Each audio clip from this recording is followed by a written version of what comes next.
سلام بچه ها، چطورین؟ میخوایم بریم سراغ تمرین تحریر. اولی توضیح بدم که تحریر یعنی تغییر سریع نوتا.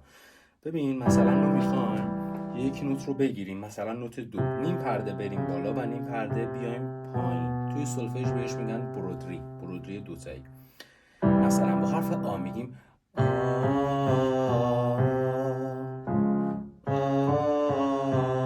و این نیم پرده میریم بالا. چند تا نمونهشو با یکتا میریم توجه کنید. بریم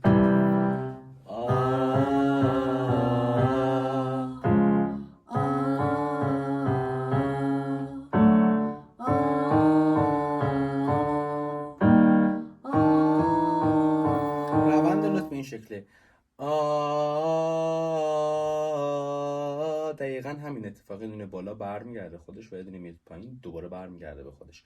تمرین بعدی کروماتیک 5 تاییه، یعنی ما تا نوت پنجم میایم و برمیگردیم. مثلا میگیم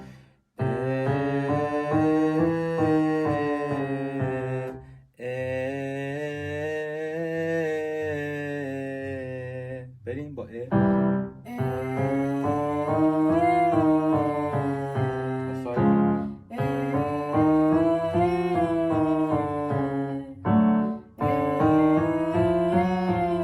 حالا با او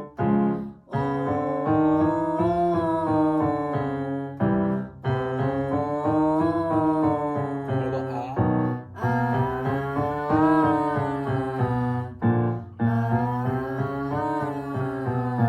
هر دوی این الگوها رو در ادامه میذارم که باهاش تمرین کنید.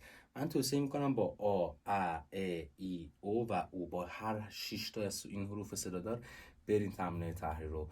روزی 10 دقیقه الی 1 رو به مدت 1 ماه حتما انجامشون بدین تا تحریراتون خفن بشه.